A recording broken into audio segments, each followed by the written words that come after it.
तो प्यारे साथियों, बहुत बहुत स्वागत है आपका आज के स्टूडियो में। बहुत बहुत कहने के पीछे एक कारण ये भी हो सकता है कि ये चैप्टर फाइनली अपना ख़त्म होने वाला है। आप सोच रहे होगे कि बहुत लंबा खींच देते हो आप हर एक चैप्टर को, तो उसके पीछे कारण बस यही है कि एक एक चीज़ आपके ना दिल में मैं ऐसे उतारने वाला हूँ कि बस आपको ज़िंदगी भर याद रहेगी। हाँ, वो बात और है कि आप मुझे अपना टीचर कहाँ समझते हो। आपको लगता होगा अरे ये तो वीडियो है, जब चाहिएगा रोक देंगे, जब चाहिएगा सर बोलेंगे और हम करेंगे, ऐसा ज़रूरी थोड़ी है, ऐसा आपको लगता होगा।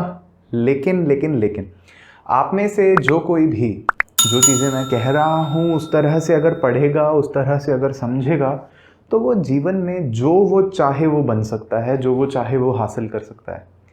तो आ जाओ शुरू करते हैं आज का टॉपिक। ये जो दो टॉपिक्स हैं जो आखिरी के बचे हैं हमारे चैप्टर में, फिर क्वेश्चन आंसर्स हैं। ये लगता है सबको कि ये तो अरे इसको क्या पढ़ना, लेकिन मैं आपको फिर बता रहा हूँ, अब तक जो हमने पढ़ा है ना वो फिर भी उसकी कोई यूटिलिटी नहीं मिलती अपने को जीवन में, मतलब काम कहाँ आएगा। लेकिन ये जो दो चीज़ें हैं ना, ये बेस्ड उन्हीं पर है, लेकिन इनका कुछ ना कुछ नहीं, बहुत ज़्यादा महत्व है हमारे जीवन में। वो मैं आज आपको सिद्ध कर दूंगा।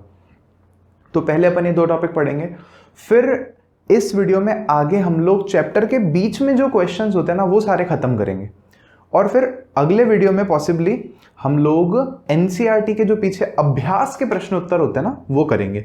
तो आ जाओ जल्दी से शुरू कर देते हैं। सबसे पहला है अपने पास में संक्षारण। संक्षारण को हिंदी में हम लोग बोलते हैं, इंग्लिश में कोरोजन। क्या बोलते हैं? कोरोजन। संक्षारण का मतलब है खराब हो जाना, ऐसे समझो आप।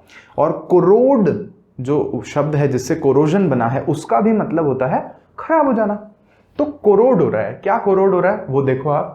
जब कोई धातु अपने आसपास अम्ल, आर्द्रता आदि के संपर्क में आती है, यहां तक समझ रहे हैं पहले अपन कि कोई भी धातु, कोई भी मेटल, सोना हो गया, चांदी हो गया, जिंक हो गया, आपका कॉपर हो गया, या उसके अलावा लोहा हो गया, सबसे फेमस जो उदाहरण है आपके पास में, ये धातुएं जो चमक रही हैं एकदम, और भी धातुओं के बारे में हम बाद में देखने वाले हैं। तो ये इनमें से कोई भी धातु अपने आसपास के अम्ल, आर्द्रता आदि के संपर्क में आती है। तो अम्ल और आर्द्रता दोनों समझ लो आप। अम्ल मतलब एसिड। अब एसिड का मतलब ये नहीं कि HCl एसिड लाएंगे और HCl एसिड को लोहे के ऊपर डालेंगे तो खराब हो जाएगा, नहीं। एसिड मतलब क्या, हल्के फुल्के एसिड भी होते हैं, वीक एसिड जिनको बोलते हैं। तो वो जो है ना अम्ल, हम अगले चैप्टर में जो कि है पढ़ने वाले हैं कि खूब सारे एसिड्स हैं, जैसे अपने घर में भी खूब सारे काम आते हैं। यहाँ तक कि जो मिट्टी की प्रकृति होती है ना वो भी कैसी हो सकती है, अम्लीय हो सकती है, एसिडिक हो सकती है। या उसके अलावा पानी भी जो हमारे घर पे आता है ना, उसका भी जो स्वभाव है वो अम्लीय हो सकता है या क्षारीय हो सकता है। ये सारी बातें मैं इस साल आपके हर एक चैप्टर में आपको जोड़ जोड़ करके सब कुछ क्लियर करने वाला हूँ। तो अम्ल मतलब नेचर, काफी हवा है, आर्द्रता है उसमें, या अम्ल है मिट्टी का जो नेचर है उसके हिसाब से। और आर्द्रता आपको पता है हवा में जो पानी का अमाउंट है, या जो पानी की बूंदे हैं, या जो नमी है ना, वही है हमारी आर्द्रता। तो ये दोनों चीजें जब क्या होता है, किसी धातु वगैरह पर आकर के लगती है तो धीरे धीरे वो धातु कोरोड होने लग जाता है और वो खराब हो जाता है। तो तब ये संक्षारित होती है, मतलब खराब होती है। और इस घटना को या इस प्रक्रिया को हमने क्या नाम दे रखा है? संक्षारण। आप घटना भी कह सकते हो, ये फिनोमिनन है, एक तथ्य है जिसको झुठलाया नहीं जा सकता, तो कहते हैं अपन लोग। उसके उदाहरण क्या क्या है हमारे पास में? चांदी के ऊपर काली परत चढ़ जाना, ये आपने देखा है घर पे अपने जो महिलाएं हैं, मम्मी हैं, बहन हैं, किन्हीं की पत्नी हैं। मैं पत्नी क्यों बोल रहा हूँ? क्योंकि बड़े भी हो सकता है ना मेरे से लोग देख रहे हो ये वीडियो, तो वो सब उनके जो घर पे गहने आते हैं चांदी के, तो वो धीरे धीरे टाइम के साथ क्या हो जाते हैं, काले पड़ने लग जाते हैं। तो वो किसका उदाहरण है? संक्षारण का उदाहरण है। तांबे के ऊपर हरी परत चढ़ना, तो देखो तांबे के ऊपर हरी परत हमने देखी नहीं होगी, ऐसे आपने नोटिस किया होगा कि तांबा कहीं पड़ा है 15-20 दिन से, हरा तो हुआ नहीं।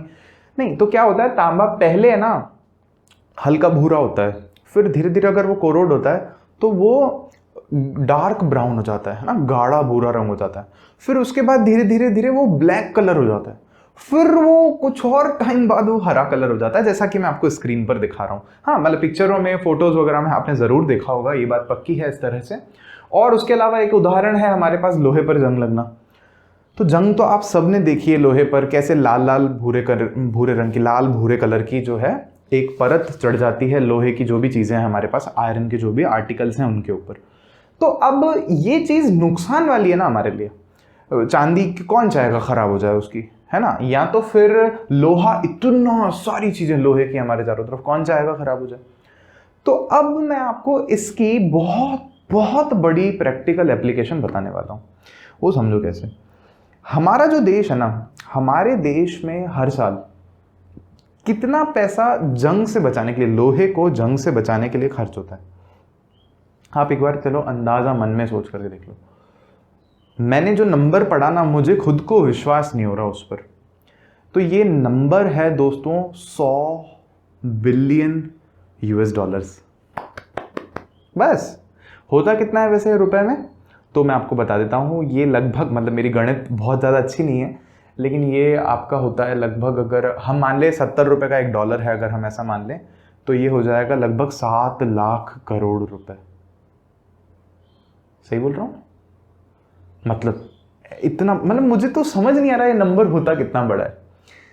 ये बहुत बड़ा नंबर है। तो इतना पैसा हम हर साल लोहे को जंग से बचाने के लिए खर्च कर रहे हैं हमारे देश में। अब आप मानोगे नहीं इस बात को, आप बोलोगे मैं मजाक कर रहा हूँ। देखो समझो, 2 उदाहरण दे रहा हूँ मैं आपको, बहुत बड़े बड़े।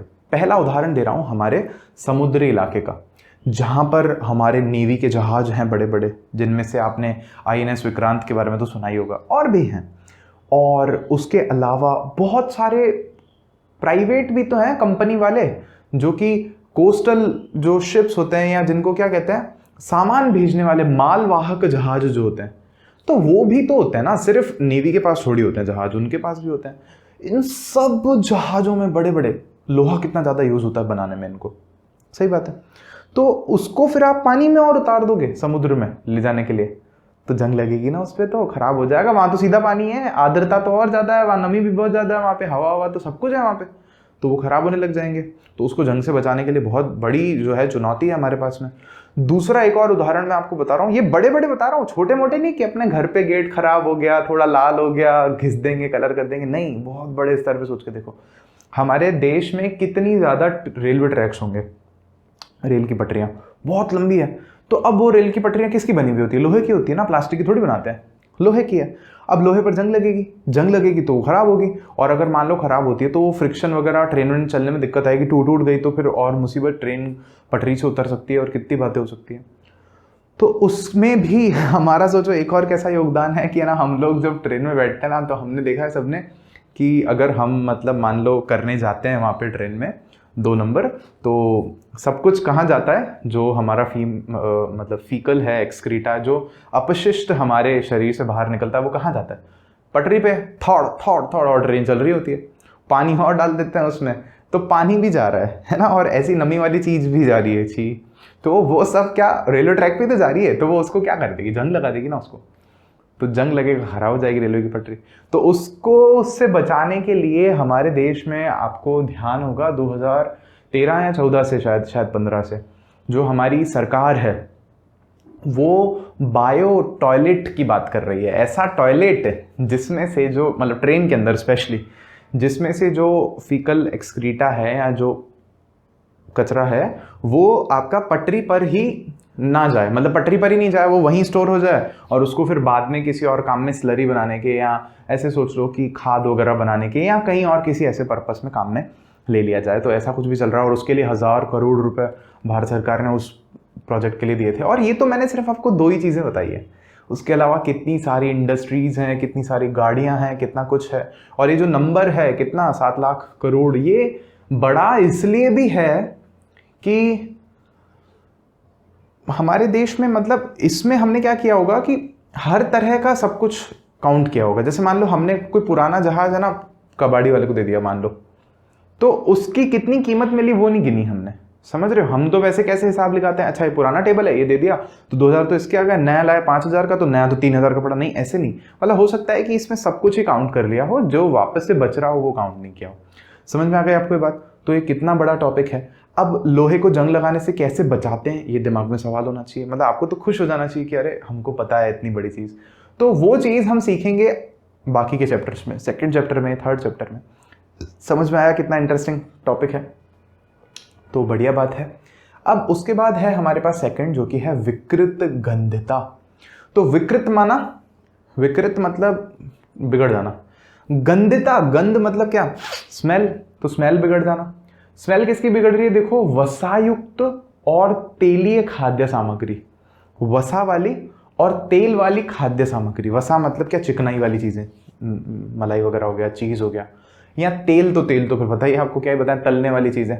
तो इन खाद्य सामग्री को अगर लंबे समय तक रख देते हैं हम लोग, तो प्रायः क्या हो जाता है? उसका उपचयन हो जाता है या ऑक्सीकरण हो जाता है। यहां तक समझते हैं पहले।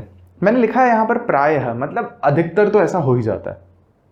घर पे आपने चिप्स बनाई, घर पे आपने कुछ जैसे तेल की तली हुई चीज़ें, जैसे लेट्स सपोज कि हमने कोई मिठाइयाँ बना दी कुछ एक, या लेट्स से कुछ भी, तो वो अगर आप ज़्यादा समय तक रख दो, ज़्यादा तो क्या, खाने की अगर चीज़ें हैं तेल में बनी हुई, 2-3 दिन रख दो, बदबू आने लग जाती, ख़राब हो जाती है।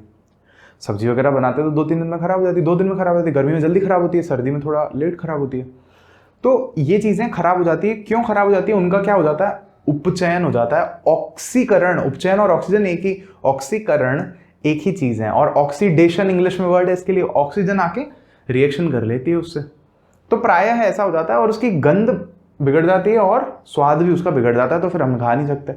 तो आगे कह रहे हैं, अर्थात वह पदार्थ विकृत गंधी हो जाते हैं। कहने का मतलब बस ये है कि वो जो पदार्थ हैं कैसे हो जाते हैं? विकृत गंधी, उनकी गंध खराब हो जाती है। और इस घटना को हमने क्या नाम दे दिया? विकृत गंधता।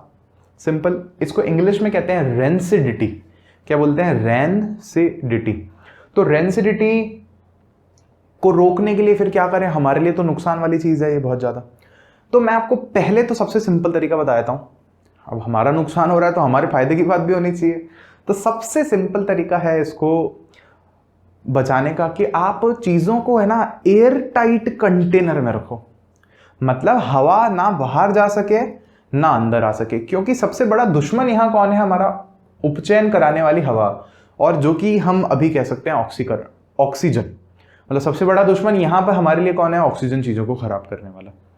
तो ऑक्सीजन से बचाने के लिए जैसे नींबू है हमारे पास में, तो नींबू अगर रख देते हैं हम कुछ टाइम तो सूख जाते हैं, कड़क हो जाते हैं एकदम। तो नींबुओं को आप क्या करो? एक ऐसे डब्बे में भर के रखो जो हवा को टाइट कर दे, ना हवा को अंदर जाने दे ना बाहर आने दे, तो थोड़ी ज्यादा टाइम तक वो फ्रेश रहेंगे। यहाँ ऑक्सीडेशन वाली बात नहीं कर रहा मैं उस तरह से, लेकिन हाँ, जैसे आपने तेल की कोई चीज़ बनाई है तो वो सीम जाती है बारिश के मौसम में, लेकिन आप नोटिस करो अगर हम उसको ऐसे डब्बे में बंद करें या ऐसी थैली में बांध करके रख दे, गांठ लगा करके कि हवा अंदर बाहर नहीं आ सकते, तो उसको थोड़ा ज़्यादा टाइम तक अपन सही रख सकते हैं। समझ में आ गई सबको ये बात? तो पहला ये तरीका बता दिया मैंने आपको। दूसरा तरीका क्या है? थोड़ा एडवांस्ड मेथड है कि इससे रोकने के लिए, विकृत गंधता को रोकने के लिए हम प्रतिऑक्सीकारक मिलाते हैं। प्रतिऑक्सीकारक क्या चीजें हैं? एंटीऑक्सीडेंट। इंग्लिश में इनको बोलते हैं एंटीऑक्सीडेंट। मतलब ऑक्सीकारक मतलब क्या? जो ऑक्सीकरण कर रहा है, जो उपचयन करा रहा है, ऑक्सीजन वगैरह जैसे हो गई, वो तो है हमारे ऑक्सीडेशन कराने वाले। उनके उल्टे जो ना होने दे, जो मतलब ऑक्सीडेशन नहीं होने दे, तो उनको नाम दे रखा है हमने एंटीऑक्सीडेंट या प्रतिऑक्सीकारक। वो मिला दो आप, बात खत्म। तो प्रतिऑक्सीकारक का सबसे जो सिंपल एग्जांपल है ना हमारे पास में, वो है हमारे पास विनेगर। अब विनेगर को मैं थोड़ा और सरल करता हूं। विनेगर आप ऐसे समझो कि है ना, हमारे घर पे सिरका आता है, सिरके की इतनी सी शीशी आती है, अगर आप पंसारी के जाओगे तो आपको मिल जाएगी। वो सिरके का ही एक जो वाटर सॉल्यूशन है, जलीय विलयन है, वो क्या कहलाता है? विनेगर, जो बहुत ज़्यादा फेमस है, डिशेज में यूज़ होता है, खाने वगैरह में। तो ये जो विनेगर है या जो सिरका है, इसको हमारे घरों में अचार में डाला जाता है और फिर उसको घुमा देते हैं बहुत अच्छे से। अब अचार तो तेल में बनता है, काफ़ी सारे अचार देखे ही आपने, केरी का और गूंदे का, और अभी तो चल भी रहा है इन सबको डालने का सीजन, यहाँ हो गया, केरी चली गई शायद। तो उसको बनाने के लिए हम उसमें विनेगर डालते हैं ताकि वो काफ़ी टाइम तक सेफ रहे। और इनको प्रिजर्वेटिव भी बोलते हैं। प्रिजर्वेटिव, प्रिजर्व का मतलब क्या होता है? संरक्षक या बचा के रखना। तो प्रिजर्वेटिव कौन है? संरक्षक, बचा के रखने वाला। प्रिजर्वेटिव्स वो चीज़ें हैं जो बचा के रखने वाली हैं, तो इसको बचा रहे हैं, तो इसीलिए इनको प्रिजर्वेटिव भी हम लोग बोलते हैं। उसके अलावा एक जो बहुत फेमस एग्जाम्पल है ना, ये आपका दिमाग घुमा देगा ये है, अपन बचपन से अंकल चिप्स, लेस और फला ढिमका ऐसी कंपनी का वो पैकेट वाला सामान खाते हैं, अच्छा लगता है सबको बहुत ज़्यादा। तो आप सोचो वो 4-5 महीने बनी होगी पहले चिप्स, फिर उसको पैक किया होगा, फिर वो ट्रांसपोर्ट हुई है, फिर आई है, फिर हमने खरीदी और खाई है। तो कितना टाइम पहले, मतलब घर पे तो हम 1 हफ्ता पुरानी चीज़ ना खाएं, है ना, चिप्स चली हुई। तो वो लोग क्या करते हैं, उस पैकेट में हवा भरते हैं, और हमें इस बात पे बहुत गुस्सा आता है। आजकल तो एडवर्टाइज भी आते हैं टीवी पे कि बिना हवा वाला चिप्स है वाला, है ना।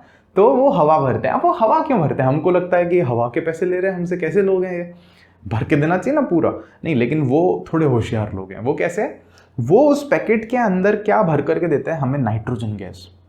नाइट्रोजन गैस इस प्रकृति में सबसे ज़्यादा अमाउंट में मिलती है अपने को। कितना मिलती है? 78% के लगभग। और ये अक्रिय गैस है, इसको कोई लेना देना नहीं वाले, तू तुम्हारा जानो, तुम तुम्हारा जानो, अपन अपना करेंगे। समझ में आई बात आपको ये? तो नाइट्रोजन गैस अक्रिय गैस है और ऑक्सीजन तो काफ़ी ज़्यादा जल्दी रिएक्शन कर लेती है। तो ये लोग क्या करते हैं, उस चिप्स के पैकेट में या उस तली हुई चीज़ के पैकेट में नाइट्रोजन गैस भर देते हैं।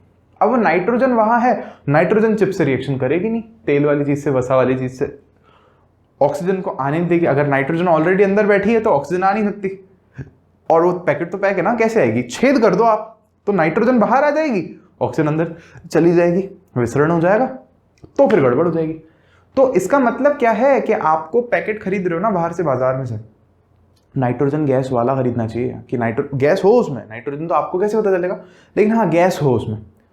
अगर कभी छेद हो जाता है, थोड़ा फाड़ते वक्त ऐसे पैकेट में से नीचे से कट जाता है, तो उसमें से गैस बाहर निकल जाती है, नाइट्रोजन बाहर आ गई, ऑक्सीजन थोड़ी अंदर चली जाती है, तो वो नहीं लेना चाहिए फिर अपने को।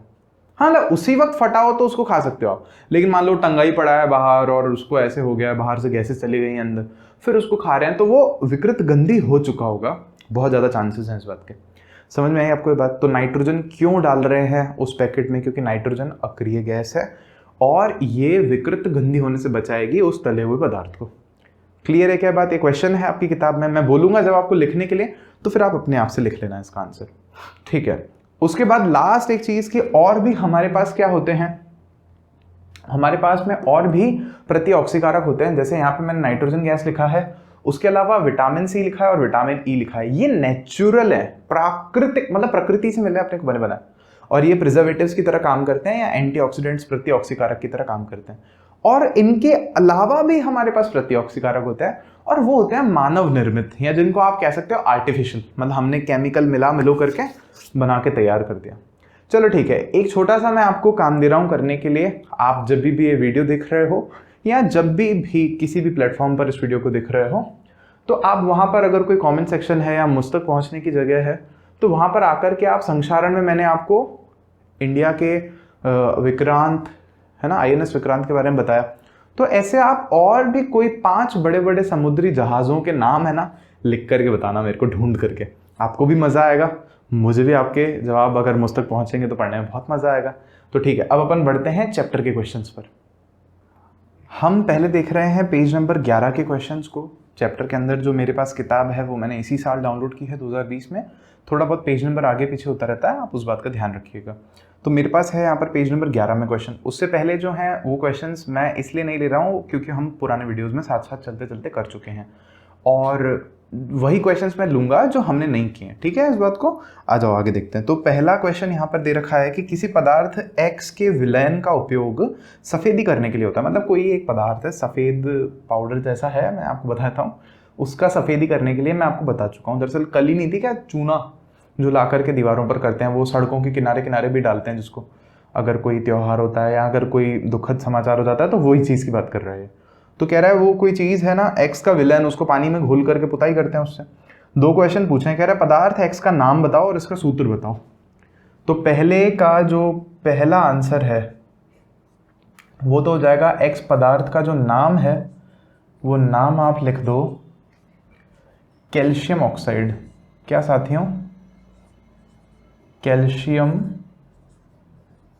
ऑक्साइड।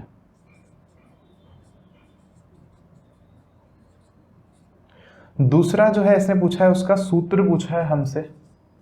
सूत्र है, आपको सबको पता है, कैल्शियम और ऑक्सीजन, 2 इसकी वैलेंसी है और 2 इसी की संयोजकता है, तो दोनों जुड़ करके 2-2 आता है। फिर 2-2 लिखते नहीं, 1-1 लिख देते हैं उसको काट करके।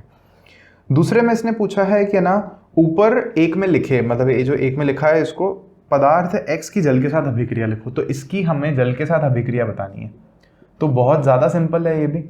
X, अरे X क्यों लिख रहा हूँ मैं, पदार्थ का है ना हमारे पास तो नाम, कैल्शियम ऑक्साइड प्लस जल कर दो आप। तो जल तो है लिक्विड हमारे पास में, ये है हमारे पास में सॉलिड। मिलेगा क्या अपने को? सबको याद है कैल्शियम हाइड्रोक्साइड, मैंने बोला था चैप्टर के शुरू में ही कि ये तो चीज़ आप याद ही कर लेना। और ये किस फॉर्म में मिल रहा है? एक्वस फॉर्म में। और साथ ही साथ में हमें क्या मिल रही है? ऊष्मा ऊर्जा मिल रही है। ये भी पता है अपने को, ठीक है क्या? तो इस तरह से आप लिख दोगे। अगला क्वेश्चन अपने को दे रखा है, क्रियाकलाप 1.7 में एक परख नली में एकत्रित गैस की मात्रा दूसरी से दुगनी क्यों है, उस गैस का नाम बताइए। क्वेश्चन मैं आपकी स्क्रीन पर दे ही रहा हूँ, लेकिन मैंने आपको यहाँ पर है ना क्रियाकलाप 1.7 कराया नहीं है, इसको मैं मिटा रहा हूँ। तो मैं आपको उस क्रियाकलाप का थोड़ा सा ओवरव्यू दे रहा हूँ, मतलब मैं आपको गहराई में जाके अभी नहीं बता रहा हूँ। उसके पीछे कारण बस यही है कि ये टॉपिक जो है मैं आपका अलग से लूँगा, मतलब एक वीडियो बनाऊँगा मैं इस पर अलग से। और जो इलेक्ट्रोलाइसिस ऑफ वाटर है, या ऐसा मैं कहूँ उसको कि जल का विघटन, जल का विद्युतीय विघटन, इलेक्ट्रोलाइसिस ऑफ वाटर, उसको मैं पूरा करके दिखाना चाहता हूँ आपको। तो अभी मैं केवल आपको ऊपर ऊपर से थोड़ा सा समझा रहा हूँ। क्रियाकलाप हमें एक दे रखा है चैप्टर में कि हमें क्या करना है, एक इस तरह से मान लो कंटेनर लेना है। कंटेनर मतलब क्या, कोई भी ऐसे जग वगैरह जैसा कुछ हो सकता है, जग तो नहीं मतलब बीकर, बीकर हाँ ठीक है। इसमें हमारे पास है पानी भरा हुआ, ठीक है, पानी भर देना है इसमें। और इसमें अभी हमें दो लगाने हैं इलेक्ट्रोड। अभी इलेक्ट्रोड क्या चीज़ है मैं बताता हूँ अभी आपको, टेंशन बिल्कुल मत लो आप। तो देखो इलेक्ट्रोड जो है ना वो हम हर रोज़ काम में लेते हैं। आप सोचोगे यार ये क्या बात कर रहे हो, तो इलेक्ट्रोड देखो क्या है, ये सेल लाते हैं अपन बाजार से, तो टोपी पॉजिटिव होती है, नीचे माइनस होता है, लिखा हुआ होता है, आप देखोगे उसको। तो जो प्लस वाला होता है ना इलेक्ट्रोड, उसको हम लोग बोलते हैं एनोड। क्या बोलते हैं? एनोड। और जो माइनस वाला होता है उसको हम लोग बोलते हैं कैथोड। तो ये दो तरह के हमारे पास इलेक्ट्रोड हैं, एक होता है एनोड और एक होता है कैथोड। तो ये दोनों हमें यहाँ लगाने हैं। अब आप याद कैसे रखोगे कि कौन सा प्लस है कौन सा माइनस है? मैं ना यही वाली चीज़ भूल जाता था बार बार, तो मैंने ढूंढा था, फिर उस हिसाब से आपको बता रहा हूँ, ठीक है। तो मुझे इंटरनेट पे एक चीज़ मिली थी, अंग्रेज बच्चों को ऐसा पढ़ाते हैं लोग, पैनिक, ठीक है, ऐसा बोलते हैं, do not forget to panic before your exam. आप भूलना मत घबराना एग्जाम के पहले, मतलब एग्जाम के पहले घबराना, ऐसा कहना चाह रहे हैं। तो आपको तो बिल्कुल भी नहीं घबराना है, बस इस वर्ड को याद रखना है। पैनिक का फुल फॉर्म क्या याद रखोगे आप? पॉजिटिव इज एनोड, और आगे का तो आप समझ ही गए, नेगेटिव इज कैथोड। तो कैथोड कैसा है? नेगेटिव, और एनोड कैसा है? पॉजिटिव। पैनिक याद रखना है आपको। तो ये याद हो गया अपने आप को। तो अब एक को हम कह रहे हैं यहाँ पर क्या कह देते हैं? कैथोड, और एक को कह देंगे एनोड। तो कैथोड मान लो ये है हमारा नेगेटिव, यहाँ लिख देता हूँ मैं कैथोड, और ये है हमारा पॉजिटिव, इसको अपन लिख देते हैं एनोड। नेगेटिव पे इलेक्ट्रॉन ज़्यादा होंगे, पॉजिटिव पे कम होंगे, बात इतनी सी है। धनात्मक आवेश जो है इस पर ज़्यादा होगा। फिर इसको हम क्या करना है, बाहर से इससे हमें दरअसल एक सर्किट से कनेक्ट करना है, बैटरी वैटरी लगा करके। अभी मैं ज़्यादा स्पेसिफिकेशंस नहीं दूंगा, अभी आपको ऊपर ऊपर से बता रहा हूँ मैं बस आपको। और फिर इनके ऊपर हमें क्या करना है, यहाँ पर टेस्ट ट्यूब्स लगानी है। टेस्ट ट्यूब्स में बताता हूँ कैसे लगाएंगे अपन। टेस्ट ट्यूब वही परख नली जिससे अपन इतने सारे एग्जाम्पल्स कर रहे थे, एक्सपेरिमेंट्स कर रहे थे। इस तरह से ऊपर उसकी व्यवस्था करनी है अपने को। और फिर इसमें से अपन लोग करंट बहाएंगे। तो जब करंट बहाएंगे तो जो अंदर पानी भरा हुआ है ना उसका विघटन हो जाएगा, विद्युतीय विघटन, और अभिक्रिया होगी। और वो कौन सी अभिक्रिया है मैं आपको पहले बताता हूँ, या आप ही बता दो मेरे को। H2O को अगर आप तोड़ रहे हो विद्युत धारा दे करके, या विद्युत ऊर्जा बोले अपन, ऊर्जा देकर के आपने तोड़ा है उसको, किसमें किसमें? हाइड्रोजन गैस में और ऑक्सीजन गैस में। इक्वेशन बैलेंस नहीं है, लेकिन मुझे खुशी होगी आप ही करते रहोगे बार बार, तो आप कर लेना इसको। इस तरह से अपन ने इसको तोड़ दिया। तो अब ये हाइड्रोजन कहीं तो जाएगी और ये ऑक्सीजन भी कहीं तो जाएगी यहाँ पर। तो ये दोनों इधर कैथोड पे और एनोड पर इकट्ठी हो जाती है। एक चीज़ आप ये समझना, जब ये आयन का रूप होता है ना, जब ये टूटती है H2O से, तो H प्लस होता है, अलग हो जाता है, और ऑक्सीजन 2- आयन जो है अलग हो जाता है। अब आप तो एक छोटी सी बात समझो, ये कैसा है? प्लस है ना नेचर में।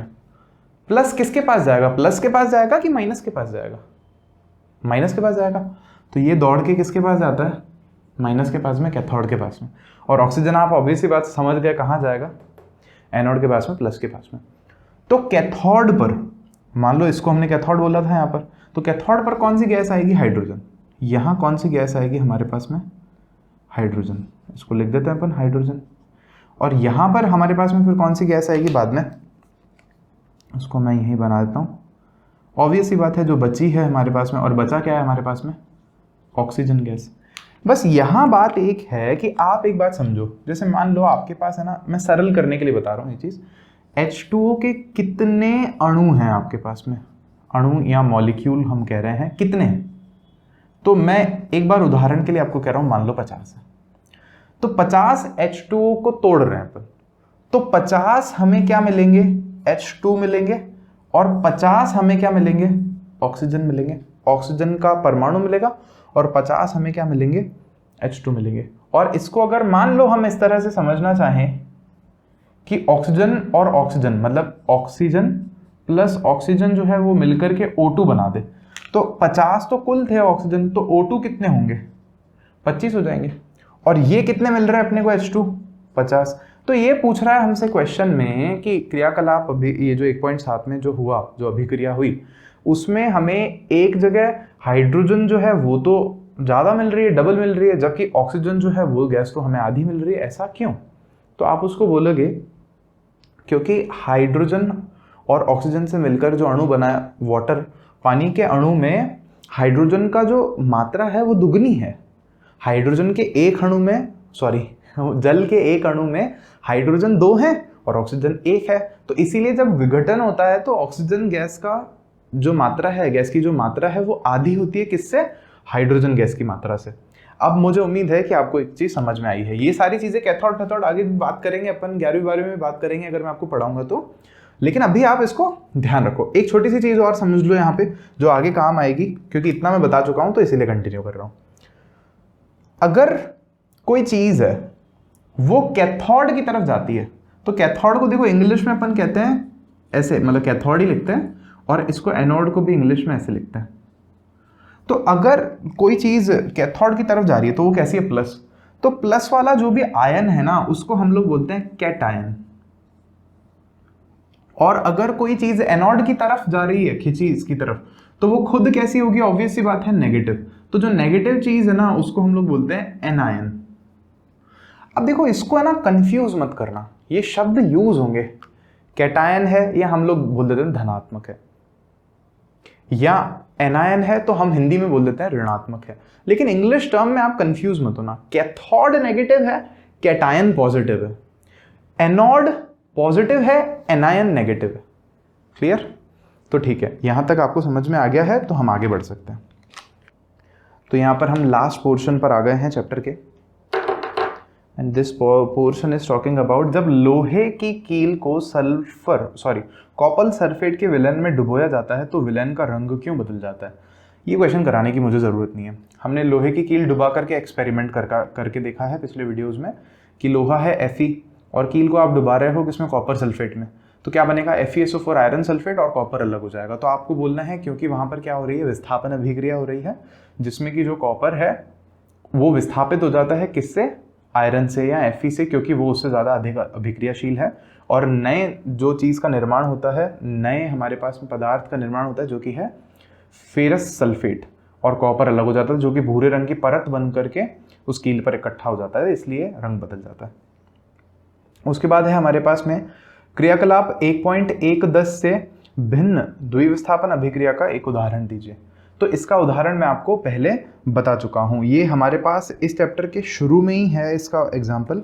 हमने ये वाली रिएक्शन भी करके देखी थी, आपको याद हो तो, लेड नाइट्रेट का घोल लिया था और इसमें पोटेशियम आयोडाइड मिलाया था।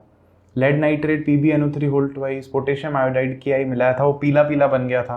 तो ये अगर आपको याद नहीं आ रही तो आप चेक कर लेना अपने हिसाब से। तो एक रिएक्शन तो ये वाली, और एक वो वाली जिसमें सोडियम क्लोराइड बनता है और बेरियम सल्फेट का क्या बनता है हमारे पास लास्ट में जो बचा हुआ अवक्षेप है, जो सफ़ेद पदार्थ बचता है वो वाला। और एक रिएक्शन और है, हम संतुलन में कर चुके हैं, जिसको अभिक्रियाओं का जब हम संतुलन कर रहे थे समीकरणों का, और नहीं भी तो वापस अभी वो आगे एक्सरसाइज में आएगी तो मैं आपको बता दूंगा। मतलब मैं आपको बस ये कह रहा हूँ हर अभिक्रिया का जो हमने प्रकार पढ़ा था, तो आप कोशिश करना कि दो तीन उनकी अभिक्रियाओं आपको याद रहें। उसके बाद लास्ट क्वेश्चन है हमारे पास में, बोर्ड पे जगह है थोड़ी सी, हमारा ये काम हो जाएगा आज तो यहाँ पर, इसको यहाँ रख देता हूँ मैं। सोडियम की रिएक्शन है ऑक्सीजन से, दो रिएक्शंस दे रखी है हमें यहाँ पर।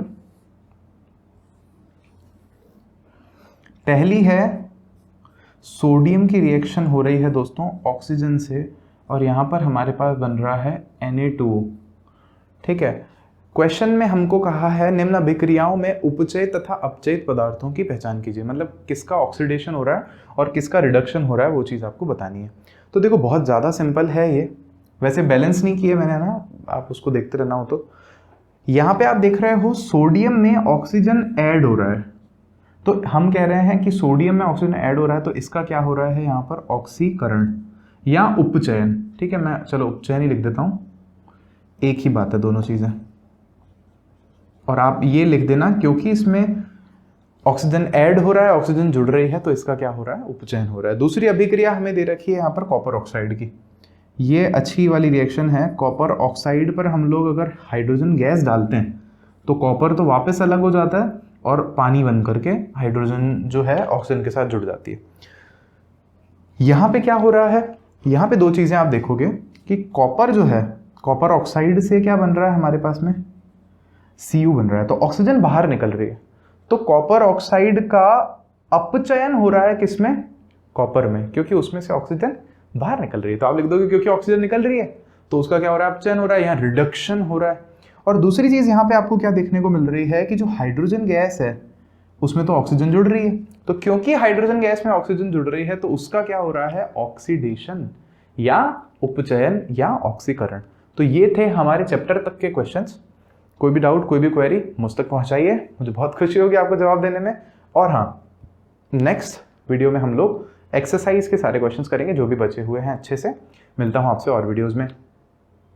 शेयर करना तो बनता ही है, सबको बताओ, अच्छे से बताओ, मुझ तक पहुँचाओ। मिलता हूँ आपसे और वीडियोस में। Thank you so much.